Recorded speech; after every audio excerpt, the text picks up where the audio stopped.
नमस्कार विद्यार्थी मित्रो, विभाग 1 भूगोल विभागातील सर्व विद्यार्थ्यांचे स्वागत.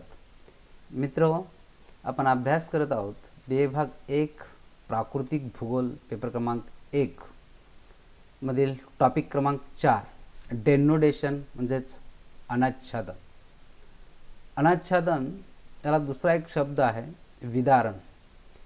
आतापर्यंत आपण विदारण म्हणजे काय, विदारणाची क्रिया कशी घडते किंवा विदारण क्रियेवरती परिणाम करणारे घटक कोणकोणते आहेत याचा आपण अभ्यास केलेला होता. पुन्हा एकदा मी रिपीट करतो की विदारणाची कारणे किंवा विदारणावरती परिणाम करून आणणारे घटक जे आहेत त्यापैकी महत्त्वाचा भूपृष्ठ रचना म्हणजेच प्राकृतिक रचना. प्राकृतिक रचना पर्वत आहे, पठार आहे, मैदान आहे, खचदरी आहे. म्हणजे भूपृष्ठाचं स्वरूप कशा प्रकारचं आहे याच्यावरती विदारणाची क्रिया अवलंबून असते. खडक दुसरा महत्त्वाचा घटक. खडकाचे असंख्य प्रकार आहेत, खडकाचे गुणधर्म वेगवेगळे आहेत, खडकाची संरचना वेगळ्या प्रकारची आहे, खडकामध्ये वेगवेगळ्या प्रकारची खनिज द्रव्ये असतात. त्याला अनुसरून खडकाचा प्रकार कोणता आहे, खडकाची रचना पोत कशा आहे, संरचना कशा आहे याच्यावरती विदारणाची क्रिया अवलंबून असते. हवामान, हवामानामध्ये तापमान, पर्जन्य, वारे, आर्द्रता या घटकांचा समावेश होतो किंवा हवामानाचे मुख्य घटक आहेत. याचा परिणाम भूपृष्ठावरील खडकाची झीज होण्यासाठी वेगवेगळ्या ठिकाणी वेगवेगळ्या प्रकारचा होत असतो. त्यानंतरचा चौथा घटक आहे की जैविक घटक. जैविक घटकामध्ये वनस्पती आहेत, प्राणी आहेत किंवा मानव आहे किंवा हे सर्व जे जैविक घटक आहेत या घटकामुळे भूपृष्ठाची झीज किंवा विदारणाची क्रिया घडून आलेली आपल्याला पाहावयास मिळते. आणि पाचवा घटक म्हणजे कालावधी. भूपृष्ठाची उत्पत्ती झाल्यापासून आज तागायत पृथ्वीच्या स्वरूपामध्ये बराचसा बदल झालेला आहे. आणि मग हा बदल काळानुसार आपल्याला पाहायला मिळतो की पृथ्वीच्या पृष्ठभागावरती खडकाची झीज होऊन मातीची निर्मिती होते. ही मातीची किंवा मृदेची निर्मिती होण्यासाठी लाखो वर्षाचा कालावधी लागलेला आहे. मग एखाद्या ठिकाणी खडकाचे विदारण होण्यासाठी काही ठिकाणी कमी कालावधी लागतो, काही ठिकाणी जास्त कालावधी लागतो. म्हणजे कालावधी हा घटक एक अत्यंत महत्त्वाचा आहे की जो खडकाची झीज घडवून आणण्यासाठी अत्यंत महत्त्वाचा मानला जातो. हे याच्यावरती आपण सविस्तर मागील ऑफलाईन ज्यावेळी कॉलेज सुरू होतं त्यावेळी आपण पाहिलेलं आहे. याच्यानंतरचा दुसरा जो भाग आहे की विदारणाचे प्रकार. मित्र, विदारणाचे एकूण मुख्य 3 प्रकार आहेत. तेही आपल्याला सांगितलेले आहेत की विदारणाचे 3 प्रकार. कायिक विदारण पहिला प्रकार आहे अत्यंत महत्त्वाचा, कायिक फिजिकल वेदरिंग. दुसरा प्रकार जो आहे तो रासायनिक वेदरिंग, केमिकल वेदरिंग किंवा रासायनिक विदारण. तिसरा जो प्रकार आहे तो जैविक विदारण, बायोलॉजिकल वेदरिंग. म्हणजे अशा पद्धतीने हे 3 मुख्य प्रकार विदारणाचे पडतात. कायिक विदारण, रासायनिक विदारण आणि जैविक विदारण. हेही आपल्याला याच्यावरती सविस्तर आपण लेक्चर मागील तासाला घेतलेलं आहे. त्यानंतरचा जो भाग आहे की कायिक विदारण. आता आपण विदारण म्हणजे काय पाहिलेलं होतं. कायिक विदारण म्हणजे विदारणाचे 3 प्रकार आहेत, कायिक विदारण, रासायनिक विदारण आणि जैविक विदारण. त्यातला पहिला प्रकार जो आहे कायिक विदारण. कायिक विदारण म्हणजे ज्यावेळी बहिर्गत शक्तीच्या कारकामुळं पृथ्वीच्या पृष्ठभागाची झीज घडून येते किंवा खडकाची झीज घडते त्यावेळी त्या खडकाच्या गुणधर्मामध्ये कोणत्याही प्रकारचे बदल होत नाहीत पण खडक झिजवला जातो. या क्रियेला कायिक विदारण असे म्हणतात. यालाच रासायनिक विदारण असेही म्हणतात. हे आपण पाहिलेलं आहे. आता कायिक विदारणाचे घटक कोणकोणते आहेत, कोणकोणत्या घटकांमुळे कायिक विदारणाची क्रिया घडून येते. त्यातला पहिला महत्त्वाचा आहे तापमान. दुसरा की पाणी गोठण्याची क्रिया. पाणी ज्यावेळी गोठतं त्यावेळी त्याचं बर्फ होतं आणि ज्यावेळी गोठतं त्यावेळी त्या पाण्याचं आकारमान वाढतं आणि त्या आकारमान वाढल्यामुळं मग पृथ्वीच्या पृष्ठभागावर ज्या ठिकाणी भेगा पडलेल्या आहेत अशा ठिकाणी जर पाणी साचून राहिलं असेल आणि कमी तापमान ज्यावेळी होईल त्यावेळी ते जर गोठलेलं असेल, बर्फ झालेलं असेल तर मग त्या जागेमध्ये ते पाणी मावू शकत नाही. त्याचा दाब आसपासच्या प्रदेशावर पडतो. जमिनीला भेगा जातात, तडे जातात आणि त्यामुळं खडकाचे विदारण होत असलेले आपल्याला पाहावयास मिळते. तिसरा घटक आहे पर्जन्य. पावसाचा आघात जमिनीवरती मोठ्या प्रमाणात होत असतो आणि त्यामुळं मग जमिनीवरचे पापुद्रे अलग होताना आपल्याला पाहावयास मिळतात किंवा खडकावरचे पापुद्रे सुटे होतात. चौथा घटक आहे वारा.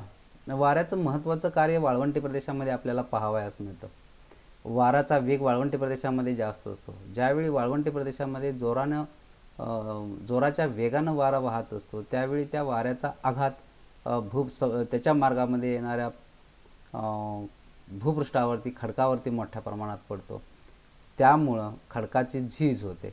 त्याचबरोबर वारा आपल्या प्रवाहाबरोबर खडकाचे निर्माण झालेले छोटे छोटे कण एका ठिकाणाहून दुसऱ्या ठिकाणी वाहून नेत असतात.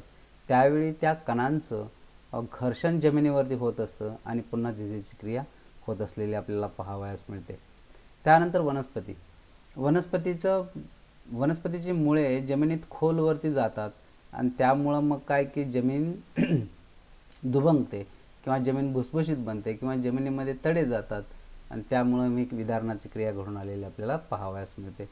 प्राणी, बरेचसे प्राणी हे जमिनीमध्ये राहतात किंवा बिळामध्ये राहतात. उशी आहेत, उंदीर आहेत किंवा गांडूळ आहेत किंवा कीटक आहेत, छोटे मोठे मुंग्या आहेत, वाळवी आहे, हे जमीन पोखरतात आणि त्यामुळं मग विदारणाची क्रिया घडून येत असते. मात्र हे होत असताना मूळ खडकाचे जे गुणधर्म आहेत ते गुणधर्म कुठेही बदलत नाहीत.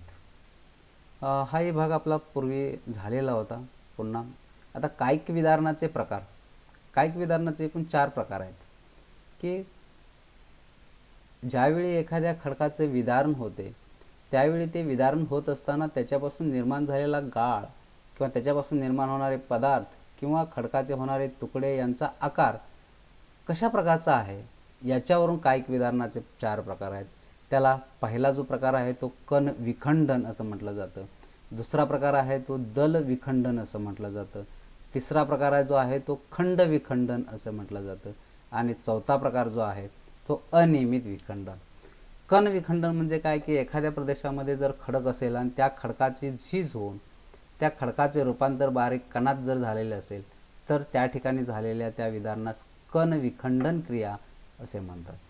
दल विखंडन, बऱ्याच वेळा खडकाचे तुकडे न पडता खडकाचे बारीक कणात रूपांतर न होता खडकाचे वरचे पातळ पापुद्रे अलग होत असलेलं आपल्याला पाहावयास मिळतात. मग ज्यावेळी खडकाचे पापुद्रे अलग होतात त्यावेळी त्याला दल विखंडन असे म्हणतात. खंड विखंडन म्हणजे विस्तृत असणाऱ्या खडकाचे छोट्या मोठ्या खडकामध्ये तुकडे झालेले आपल्याला पाहावयास मिळतात किंवा एकसंध असणाऱ्या खडकाचे अनेक तुकडे पडतात, त्याला खंड विखंडन असे म्हणतात. अनियमित विखंडन याच्यामध्ये ज्यावेळी खडकाचे वेगवेगळे तुकडे लहान मोठे तुकडे होतात त्या तुकड्यांचा आकार मात्र एकसारखा नसतो. काही चौकोनी, काही त्रिकोणी, काही अष्टकोनी, काही थोडेसे गोलाकार, म्हणजे खडकांचा आकार हा एकसारखा आपल्याला आढळत नाही. वेगवेगळ्या प्रकारचे खडक, वेगवेगळ्या प्रकारच्या आकाराचे खडक आपल्याला दुभंगलेले पाहावयास मिळतात. त्यालाच अनियमित विखंडन असे आपण म्हणतो. अशा प्रकारे आत्तापर्यंत जो आपण भाग पाहिलेला होता ऑफलाईनमध्ये की कायिक विदारण. कायिक एक तर पहिलं या टॉपिकच्या अगदी सुरुवातीला 2-3 लेक्चर्स झालेले आहेत. विदारण म्हणजे काय, विदारणाची व्याख्या, त्यानंतर विदारण क्रियेवरती परिणाम करणारे घटक, त्यानंतर विदारण क्रियेचे प्रकार. विदारण क्रियेचे प्रकार मुख्य 3 आहेत, त्यापैकी कायिक विदारण. कायिक विदारण हा भाग आपला पूर्णपणे झालेला होता. जे आत्ता मी ओव्हरली तुम्हाला सांगितलं पुन्हा पुन्हा अगदी हायस्पीडमध्ये, तर तो भाग पूर्वी झालेला होता. आत्ता जो भाग मी तुम्हाला जो शिकवणार आहे आजच्या लेक्चरला तो रासायनिक विदारण, केमिकल वेदरिंग. आता पहा, पूर्वी आपण जे पाहिलं की विदारणाचा पहिला प्रकार कायिक विदारण. कायिक विदारणामध्ये खडकाची तुटफूट होते बहिर्गत शक्तीच्या कारकामुळं, पण ही तुटफूट होत असताना खडकाच्या मूळ गुणधर्मामध्ये कोणत्याही प्रकारचा बदल होत नाही, त्याला कायिक विदारण. याच्या बरोबर विरुद्ध रासायनिक विदारण. रासायनिक विदारण काय की ज्यावेळी बहिर्गत शक्तीच्या कारकामुळे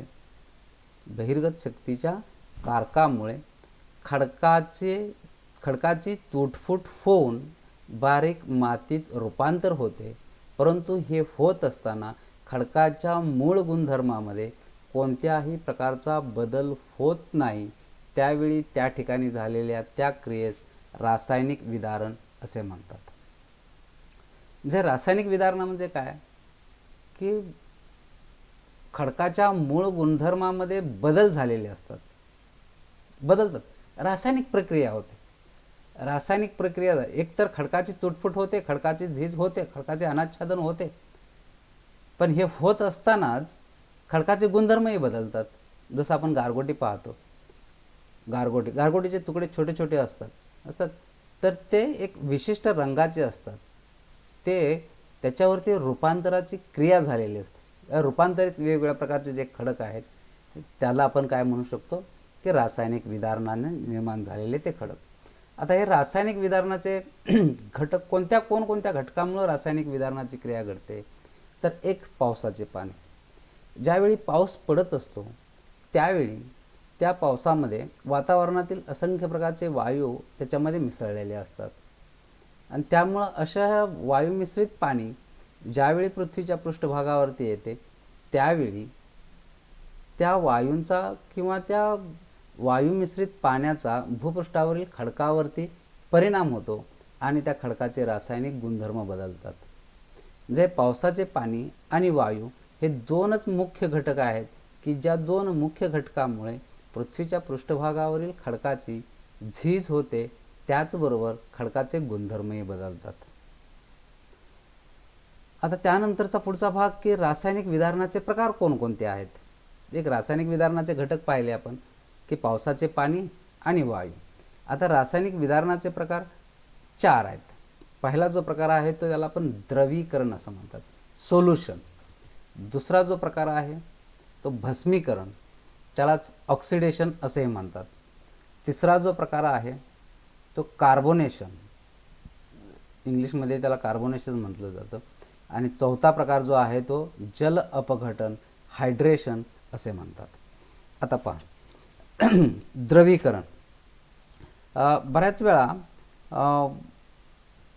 एखाद्या जमिनीमध्ये जर चुनखडकाचं प्रमाण जास्त असेल तर त्या चुनखडकाचा संपर्क जर पाण्याशी आला, पावसाचे पाणी असेल किंवा वाहते पाणी असेल, तर त्या पावसाच्या पाण्यामध्ये तो चुनखडक विरघळला जातो आणि त्यामुळं मग त्या ठिकाणी एक वेगळ्या प्रकारचं द्रवीकरणामुळं रासायनिक प्रक्रिया होऊन वेगळ्या प्रकारचा खडक तयार झालेला पाहावयास मिळतो. म्हणजे हे चुनखडी असेल, डोलोमाइट असेल किंवा जे पाण्यात विरघळणारे क्षार काही असतात की ज्यामुळं खडकाचे झीज झालेले आपल्याला पाहावयास मिळते. त्यानंतर भस्मीकरण, त्यालाच ऑक्सिडेशन असं आपण म्हणतो. वातावरणामध्ये मोठ्या प्रमाणात ऑक्सिजनचं प्रमाण असलेलं पाहावयास मिळतं. ज्यावेळी पावसाच्या पाण्यामध्ये ऑक्सिजनचं प्रमाण जास्त असतं त्यावेळी असं ऑक्सिजन मिश्रित पाणी भूपृष्ठावरती पडलेलं असतं. त्यावेळी त्या भूपृष्ठाच्यावरील खडकामध्ये जर लोहाचं प्रमाण जास्त असेल तर त्या ठिकाणी त्या लोहयुक्त खडकावरती एक रासायनिक प्रक्रिया होते, त्यालाच भस्मीकरण असे आपण म्हणतो की ज्यामुळं खडकाची विदारणाची क्रिया घडून आलेली आपल्याला पाहावयास मिळते. तिसरा जो प्रकार आहे तो कार्बोनेशन, कार्बन डायऑक्साईड या वायू जर पाण्यामध्ये मिसळला तर त्याचं एक कार्बनिक आम्ल तयार होते आणि ह्या आम्लाचा परिणाम चुनखडक किंवा इतर वेगळ्या प्रकारचा कोणता खडक आहे त्या खडकावरती मोठ्या प्रमाणात झालेला आपल्याला पाहावयास मिळतो. जे कार्बन डायऑक्साईडमुळं खडक कमकुवत बनतात, खडकाची झीज होते किंवा खडकाचे विदारण झालेले आपल्याला पाहावयास मिळते. आणि एक चौथा प्रकार जो आहे रासायनिक विदारणाचा त्याला जल अपघटन असे म्हणतात, हायड्रेशन, जल अपघटन.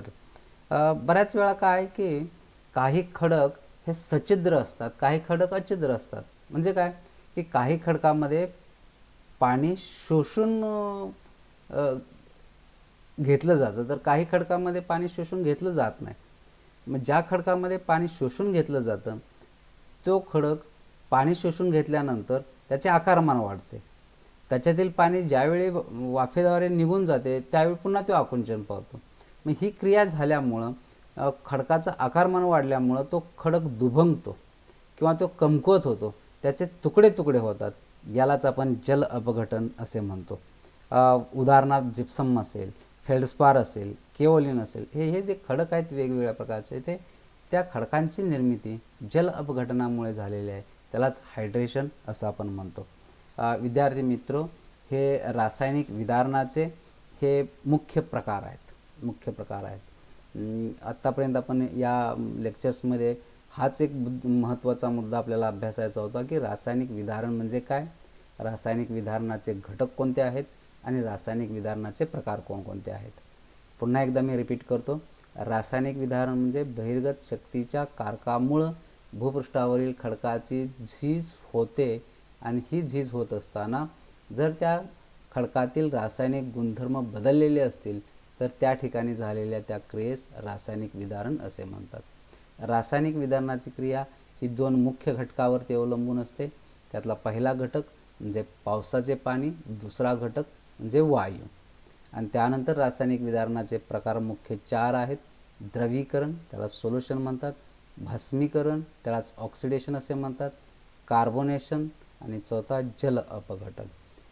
विद्यार्थी मित्र, या ठिकाणी आपण थांबतो. यापुढील लेक्चर आपलं ऑनलाईनच होईल. पुढच्या लेक्चरला याच्या पुढचा भाग आपण अभ्यास करू. ओके, तुम्ही ऑनलाईन लेक्चरमध्ये सहभागी झाला त्याबद्दल आपले आभार. Thank you very much.